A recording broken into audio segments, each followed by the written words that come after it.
Backline, a term used to describe the instruments requested by musicians that are provided by a music venue. From these music venues to people's garages to singing in the shower, music envelops the human imagination in the most creative of ways. Denton, Texas, a college town 40 minutes north of Dallas. It may be small, but it makes a lot of noise. It's known for its house show scene where musicians from both formal training backgrounds and those who want to live out their punk fantasies come together in bands and tour around people's garages.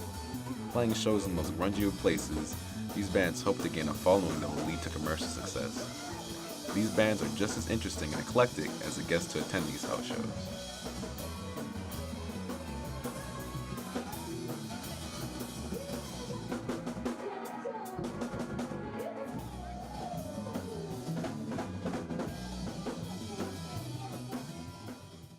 We had the opportunity to interview someone from Margin Walker, one of Dallas's biggest music promotion companies, to get more insight into the early days of house shows.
right, Jeff. So, Jeff, you come to house shows often? I've been to a couple of house shows. I really like them a lot, yeah. That's cool, that's cool. So how you liking this venue in particular? I mean, I love this venue. I mean, it's really nice. The backyard's very spacious. The room inside has got projections, which is really cool. I've never really seen that before. That's a really cool aspect of this venue, definitely. One thing that I like is like they have like a little shed that has graffiti all over it. Have you been in there? You know, I saw that. I was thinking of going over there. I mean, it looks pretty cool. I love graffiti art, so. How did y'all come up with like the Groove Yard, and like what made you guys like want to start throwing like concerts here or house shows? Mason is the main guy that kind of does everything. He's setting up for his band to play tonight actually right now. He like kind of runs our Instagram, and he'll like reach out to people that he kind of hears about in Denton, and people reach out to him too, I think. Right? I think Mason's just real competitive about the house show scene, and he's like, oh, I can do it better than them kind of mentality. Yeah. So I think that's a big part of it, honestly. Yeah, there's a grave in the backyard. That's why you called it the Groove Yard, because it's like graveyard, Graveyard, but it's groovy, so it's like a groove yard. Groove yard. Well, I had gone to a lot of house shows for a while since I moved up to Denton for college. I don't know, went to some parties and things like that, didn't love it, but went to some house shows, and I mean, I love the music, love the people, started playing in some, and so once I, by chance, moved into a house, it wasn't something that I was looking, but some friends contacted me about needing another roommate, so it looked more fun than the dorms. We were here, and I was just like, this backyard is really big, we got a great garage, this would be a good place to do it. Now I just have to like persuade all my roommates to agree with that or just do it anyway, so. After Savage!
Is there any bands in particular that you guys are looking forward to?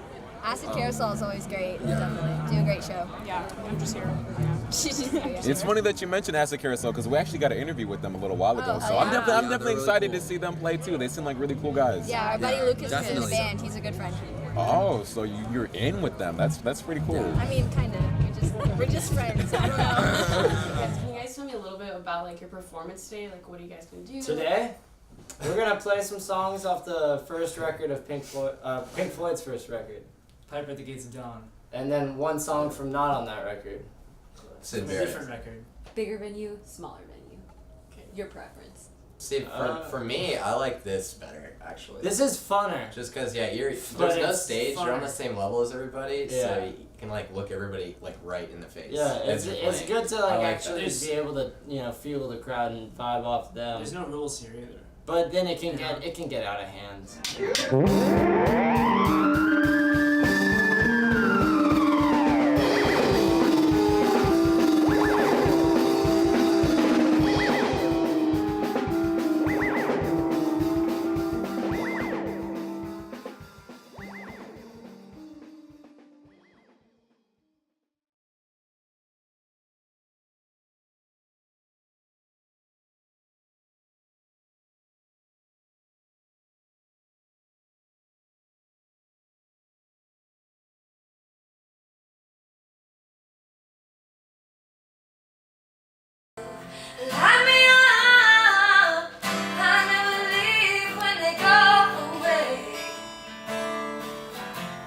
SoFar Sounds. Founded in 2009, they sought to recreate a music experience that resembled the intimate feel of a house show, but in a variety of locations, including people's homes, businesses, and just random locations. So here's how it works. You buy a ticket for a show, you're put on a list and given a secret location. The musicians aren't formally announced or revealed, which is the fun part. And then you show up for some good music. Getting ready for the SoFar Sounds show. I don't know, honestly, I have no idea what to expect. I have no idea what's about to happen, but I'm pretty excited. I'm gonna like mosh with some mannequins and stuff like that. It's gonna be tight. It's gonna be sick.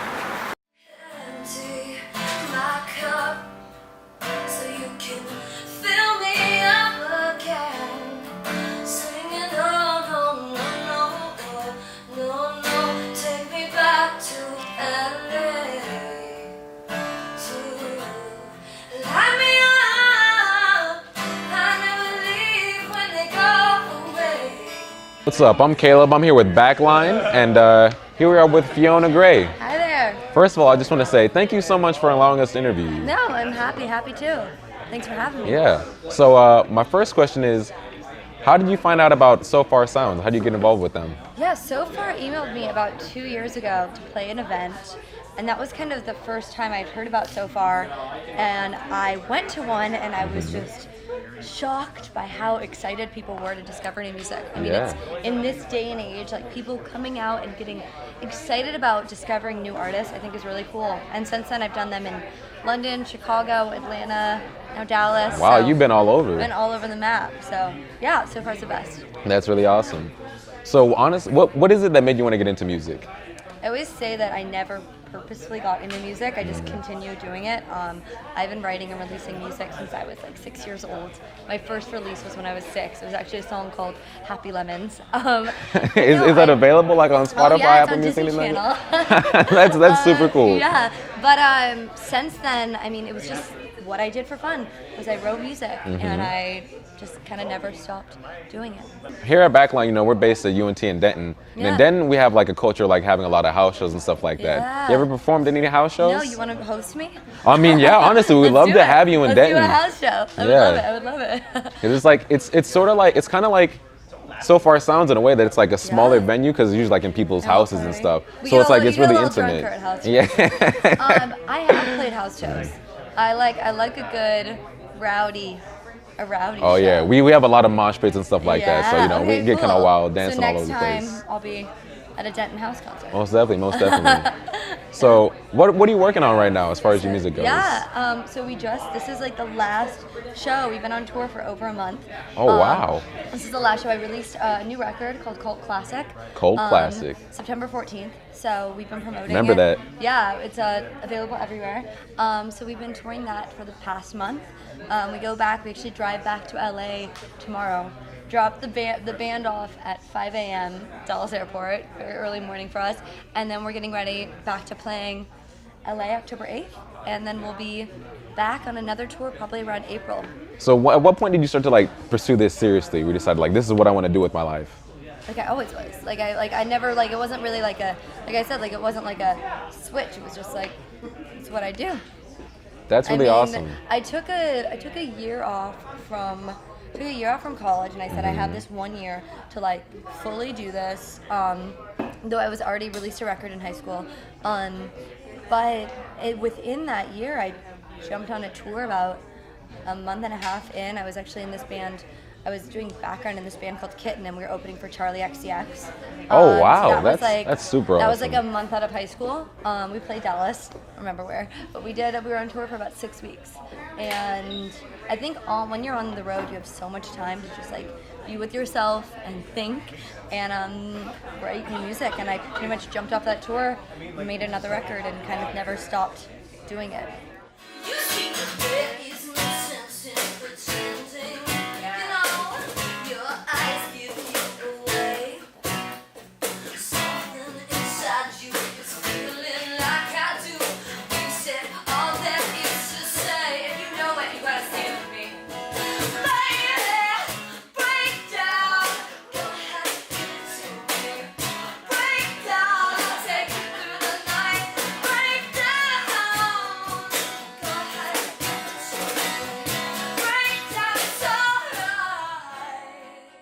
When you're like making songs, when you're making music, is it like a continuous process to you? Like you sit down and like write a song in like one go, or do you like go over there and like get like one piece here, one piece there, and then like come back to it, or like what's your like preferred method? I do like two separate methods. My favorite is I actually, very anti-millennial of me, but I write with a cassette player. So I do, it's pretty much like a flowing cycle of like continuing to create new ideas and then add to them. Also, like there's, you know, while I'm on the road, I can't just sit in the van and play guitar all day. Yeah. So I write lyrics in my journal. I'll like sing things in like, I've been in like rest stop bathrooms and I've been like singing like new song ideas, and yeah, just like constantly finding new ways of like writing new material.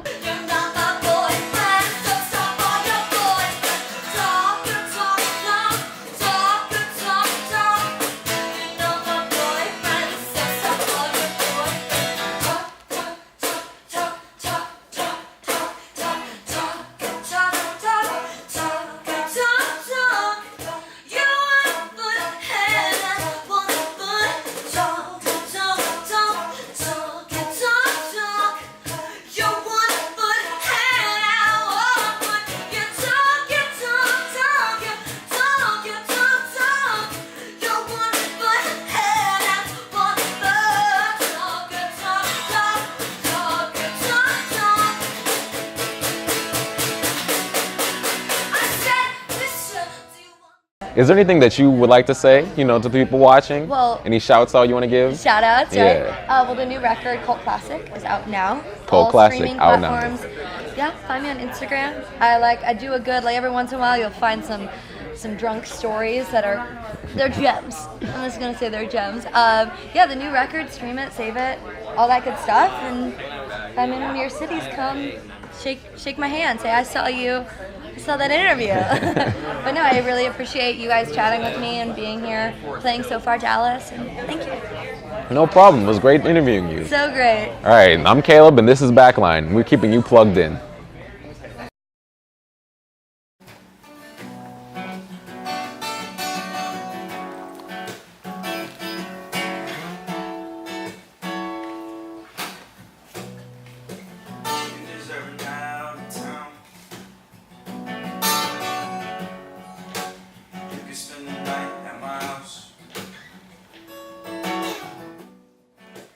Question for you. You know, seeing how you're like a real philosophical guy, you know, spends a lot of time with introspection and stuff like that. How do you think that plays into your music? Does that like show in your artistry? Oh yeah, I believe that like until you're just completely you, if that makes any sense at all. Not what you appear to be, not what people say you are, but when you're actually just at the core of whatever is inside you, you know, you follow your gut. Yeah. And you say what you want, and you say what you feel, and you are moved by whatever is that, you know, whenever you're really just tapping into like you, right? It always plays out, and it always carries you and protects you. I realized that earlier in my career, I kind of just made songs to make songs, and even though they had an impact and everybody thought it was cool, I wasn't happy necessarily, because I was like, I always wanted to take it up a notch, and I wanted to, you know, move it a little more. I wanted to push the envelope a little more. That's what we're about here at Backline. We're about the artists. Support the arts. Support the artists. Artists supporting artists.